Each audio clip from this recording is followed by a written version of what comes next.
പ്രായഭേദമന്യേ ഒട്ടുമിക്ക പേരെയും അലട്ടുന്ന പ്രശ്നമാണ് സന്ധിവേദനയെങ്കിലും പ്രത്യേകിച്ച് പ്രായമേറിയവരെയും വാദസംബന്ധമായ അവസ്ഥയുള്ളവരെയുമാണ് കൂടുതൽ ബുദ്ധിമുട്ടിക്കുന്നത്. ഇതിന് ഏറ്റവും നല്ല പ്രതിവിധിയാണ് സംസ്കൃതത്തിൽ ഗുഗുലു എന്ന് പറയുന്ന ഗുൽഗുലു പശയും ചൂടുള്ള ആവണക്കെണ്ണയും ചേർന്നുള്ള മിശ്രിതം.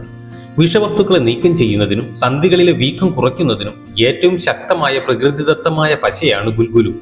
ഇത് ശരീരത്തെ ആഴത്തിൽ ശുദ്ധീകരിക്കുകയും രക്തചംക്രമണം മെച്ചപ്പെടുത്തുവാൻ സഹായിക്കുകയും ചെയ്യുന്നു.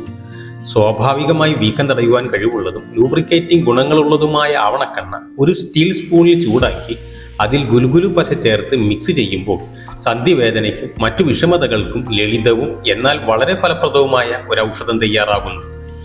ഈ ചൂടുള്ള മിശ്രിതം ദിവസവും 10 മിനിറ്റ് നേരം വേദനയുള്ള സന്ധികളിൽ മൃദുലമായി മസാജ് ചെയ്യുക. ഇത് സന്ധികളിലെ വീക്കം കുറയ്ക്കുകയും ചലനശേഷി മെച്ചപ്പെടുത്തുകയും സംയുക്ത കോശങ്ങളെ ഉള്ളിൽ നിന്ന് പോഷിപ്പിക്കുകയും ചെയ്യുന്നു. സന്ധികളിലെ വരൾച്ച, വിള്ളലുകൾ, വേദന എന്നിവയ്ക്ക് പിന്നിലെ പ്രധാന കാരണമായ വാതദോഷത്തെ സന്തുലിതമാക്കുവാനും ഈ മിശ്രിതം സഹായിക്കുന്നു. പതിവ് ഉപയോഗത്തിലൂടെ സുഗമമായ ചലനവും ശക്തമായ സന്ധികളും സ്വാഭാവികമായി നിങ്ങൾക്ക് ലഭിക്കും.